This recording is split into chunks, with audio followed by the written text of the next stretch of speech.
Assalamualaikum warahmatullahi wabarakatuh. Yang saya hormati dosen Mr. Fikri Farikin dan yang saya takdimi dan yang saya harapkan barokah ilmunya. Selamat sore. Di sini saya akan mempresentasikan tentang beberapa pendekatan studi Islam. Yang pertama yaitu pendekatan teologis, yang kedua yaitu pendekatan antropologis, yang ketiga yaitu pendekatan sosiologis, yang keempat yaitu pendekatan filosofis, yang kelima yaitu pendekatan sejarah, dan selanjutnya yaitu pendekatan kebudayaan, dan yang terakhir yaitu pendekatan psikologi. Yang pertama yaitu pendekatan teologis. Dalam Islam, teologi dikenal dengan istilah ilmu kalam yang telah tumbuh lebih dahulu daripada filsafat di dunia Islam. Teologis adalah pendekatan yang normatif dan subjektif terhadap agama. Pada umumnya pendekatan ini dilakukan oleh penganut suatu agama dalam usahanya menyelidiki agama lain. Oleh karena itu, pendekatan ini dapat pula disebut pendekatan atau metode tekstual atau pendekatan kitab, dan ia selalu menampakkan sifatnya yang apologis dan deduktif.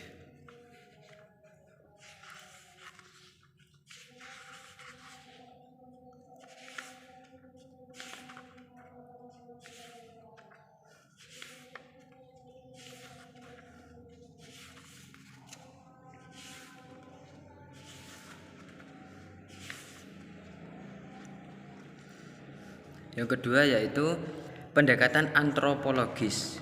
Pendekatan antropologis dalam memahami agama dan diartikan sebagai suatu upaya memahami agama dengan cara melihat wujud praktik keagamaan dan tumbuh dan berkembang dalam masyarakat. Melalui pendekatan ini, agama tampak akrab dan dekat dengan masalah-masalah yang dihadapi manusia dan berupaya menjelaskan dan memberikan jawabannya yang detail. Jadinya pendekatan antropologis yaitu kesimpulannya yaitu agama yang dapat diartikan dengan cara wujud dan praktik-praktik yang sudah dilaksanakan di masyarakat sekitar, karena masyarakat sekarang itu mempelajari ilmu antropologis, memahami agama. Contohnya yang sudah di pesantren, yaitu belajar kitab, membaca Al-Quran dan lain-lain.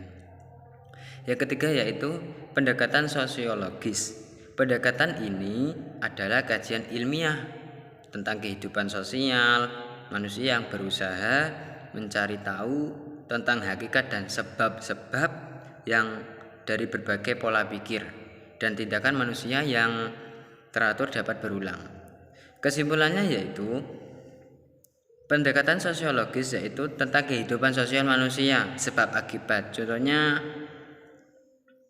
tindakan manusia yang teratur dapat berulang. Contohnya seperti kajian ilmiah, mengkaji kitab kuning, gundulan dan lain-lain dan sebagainya. Yang selanjutnya yaitu pendekatan filosofis. Berpikir secara filosofis dapat digunakan dalam memenuhi ajaran agama Islam agar hikmah, hakikat atau inti dari ajaran agama dapat dipahami secara seksama. Jadinya pendekatan filosofis yaitu dapat digunakan dalam memenuhi ajaran agama, dan sedangkan masyarakat itu harus memahami apa yang dimaksud pendekatan filosofis tersebut. Dan selanjutnya yaitu hakikat sejarah. Pendekatan historis ini digunakan sebagai upaya untuk menelusuri asal-usul serta pertumbuhan pemikiran dan lembaga-lembaga keagamaan melalui periode perkembangan sejarah tertentu, serta untuk memahami peranan kekuatan yang diperlihatkan oleh agama dalam periode-periode yang terdahulu. Selanjutnya yaitu pendekatan kebudayaan.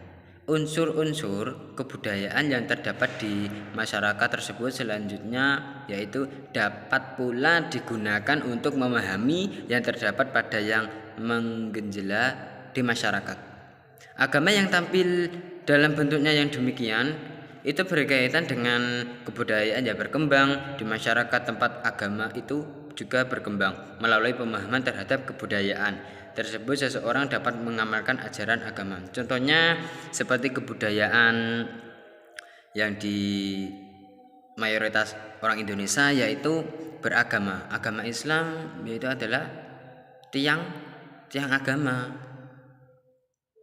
Dan selanjutnya yaitu ajaran yang dipelajari oleh agama Islam sendiri yaitu